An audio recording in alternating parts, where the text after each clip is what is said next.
Hey guys, today we're going to be taking step one in making this actually look like this. Right, we all know these kits at this point. This is a tabletop Scenics one from TT Combat. This is part of the Gothic range and it's really good for 40k. We've all seen these MDF kits. They can look super bland, but the key is to avoid that.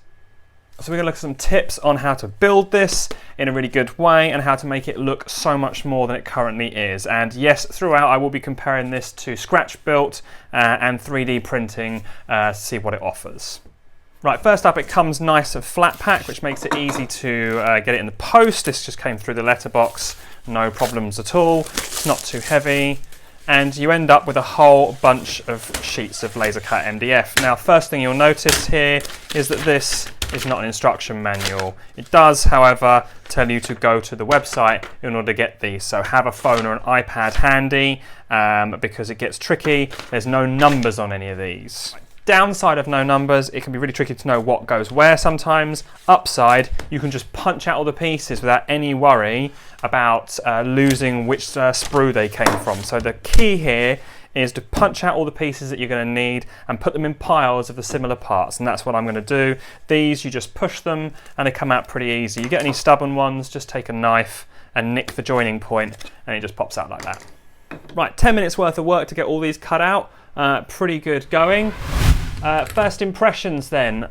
Overall, I'm really impressed. It's faster than 3D printing. Yeah, I had to order the parts and wait for them to turn up, but this is done very quickly versus the days it's going to take to 3D print. I know this isn't going to take me long to build from past experience. Versus plastic kits, cheaper, definitely cheaper. However, not as detailed by quite a margin, but that's something that we can fix with a little bit of hard work in the next stage. Versus crafting, I'm so much more impressed. Look at some of these parts. Look, they're very detailed. There's no way I could accurately cut those out. I suck at cutting things with a craft knife. So for me so far, quite the winner. Having said that, let's try and actually build the thing and see how easy that is. Here's the instructions on the TT Combat website. You can scroll up and down to find the one that you want. We want broken domicilium. Understand? Yes, sir. Now write out under time. And this is the instructions you're presented with and how to put them together. It's not too bad at all. Okay, I've no doubt at all you can build these kits with PVA glue, but I'm going to use wood glue. It's made from PVA, but they have extra additives in it that just make it that a little bit stronger. And you want one with an applicator nozzle like this if you can, because it makes getting into all the difficult places nice and easy. Right, a common feature of these kits is there's an up and a down slot on the walls that go together to form the corners. And they slot like this. What you need to do is you need to put glue in both slots and slightly on here. If you get a little overspill, don't worry, you can clean it up with a damp brush easily enough. Right, nothing fancy, just a little bit of glue needed in the join, like that, along there, there, and then on the other piece as well. You don't have to be too particular with this, as long as there's plenty of glue on there, like that. And slot it together like that. Plenty of squeeze out means you've got plenty of glue in there. And what you do is you just get a piece of sprue, like this one here, and just use the square edge of a piece of the offcut to run up and down the joint to make sure there's no excess. Try and build whole sections where you can, whether you've got your hobby time allows, before you put it down, because frequently there are sections like these 4 pillars in the corner that actually go together to hold everything square, and you really want it to set all as one piece. That's got so much glue on there now with the extra pieces here that's going to set like a brick. And having just talked about the sprue, keep these sprues until you've finished the project. One, for snapping off little bits for using as cleaning, but I keep all these really straight pieces here and snap them off, because if you spray that silver as a whole bunch of them, snap them off and stick them in a box, you've got instant broken girders and things to add to your basing material. And another win over any other form of manufacturing is whatever I don't use from this can go straight in the wood recycling at my local recycling centre because it's just plain MDF. So in theory, the entire kit has 0 wastage. Right, that's assembled. And I've given it a brush down with a damp brush, which is why it looks a little glistening, but overall it went together really easily, and actually it's got a fair amount of detail on it already.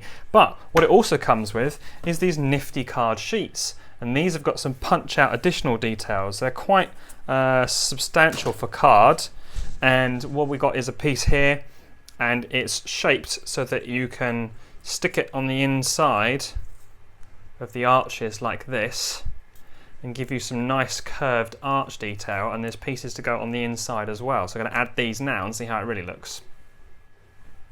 Right, I've just done the one side to show you, and I reckon once this is set nicely and you've gone over it with a base paint, a shade and a dry brush, this is going to catch all the edges and add several layers of detail. So yeah, I'm really impressed with that. Alright, a quick added in update. I'm at the desk doing some detailed bits, and these are the card sections, and some of them are a little tricky because they bend. They've got these little pre-cut dividers so they do bend nicely, but in order to get them to hold in place, I've actually glued the straight sections first, going to let them dry completely, and then I'll bend the tops to fit. But these are fantastic. Look at the tiny scale of detail of the etching. They really add something to the kit, so I can't wait to get them in the actual window frames. And that's the extra details added on one building. Look how good it looks. Loads and loads of different textures on there, given it's an MDF kit, and we are definitely not finished with all the extras. On this side I've still got to put in the windows, but this is the finished side, and I think it looks great. But we'll get the whole lot done to this level, and then we'll be back to the big bench to really jazz them up. Right, I'm here with two kits, one that I've already added some extra details to, and this more plain looking one here. I glued the detailed card on the inside of the building as I anticipated putting some extra bits on the outside, so I wanted to kind of balance it out. But already it looks pretty good, and you can see that the kit with the higher amount of card looks really nice. So I've got an array of things here that I can use to add a little bit of extra spice. These are old Cities of Death sprues and extras. Here I've got a box full of vehicle parts and some other kits. Always keep stuff like this. Things like the rivets that come on sprue here. I've got these from a Necromunda terrain kit. I've got twisted wire, which is brilliant for power cables. And I've got bits from kits here, like some of these are Gene Stealer Colts parts. AdMech, Marine Banner trimmed off to look like a tapestry. I've got an Auspex that could easily be a controller on a door. So there's lots of things you can do with the stuff that you already have. As well as that, some standard crafting materials, popsicle stick, you know, you snap it at both ends, rough it up with a hobby knife, and now it looks like a broken board that you can use to board up a window, for example, either on the inside or outside if you want to make it look like a city's been defended. So there's a lot of things you can do to add a little bit extra. It's as simple as gluing some of these on with a bit of super glue, so you don't have to be too tidy because we're going to texture these buildings a little bit more afterwards. So, you know, I might want, spread this around a bit, I might want a light here above the door, or what was left of the door, that makes sense. And maybe under one of these windows, we can have a power unit, for example. And I've got this little bit here that was a combi flamer at some point. And again, dab of super glue. You don't have to worry too much because this is terrain after all. Put it under the window. Bit of extra interest, so you only need one or two elements to really break up the plainness of the walls. Super easy and looks really good. And it's important to note that we're doing this step here before we get to the priming and the texturing. So between the texture and the primer, it really should bond everything in place. But here I've used some old vehicle kits from way back. This cabling, I wanted to secure it up against the wall, so a little bit of super glue with bicarbonate of soda, which I'll paint to look like rust. We've got an access hatch here from a tank kit, and just some lights on the outside.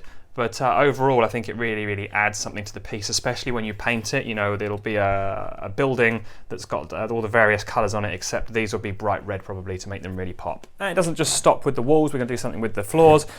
Simple cereal box cardstock, oats if you can get them, and we're just going to cut some squares.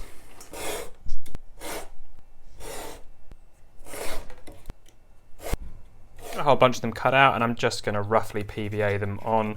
The edges of things will be covered in rubble, so we don't have to get too fancy with it. Stick a few on here and call it done.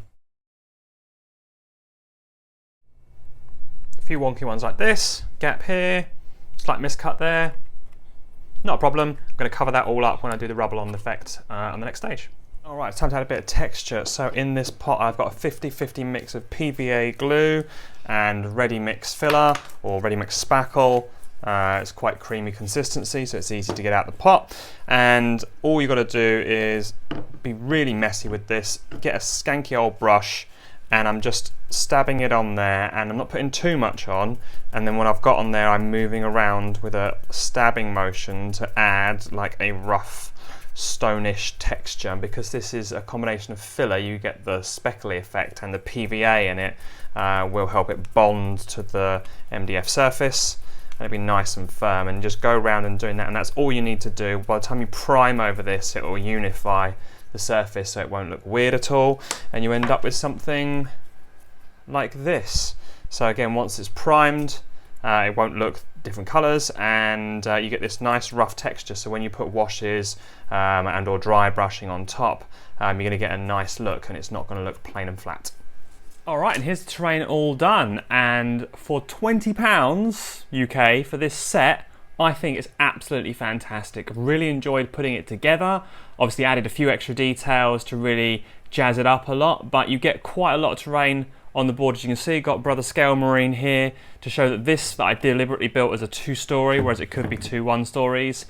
Is pretty big. You've got 2 other good sized area pieces of terrain, so 4 area pieces of terrain for £20 with quite a lot of detailing, easy to build, comes to you in the post. Can't be beat, I don't think.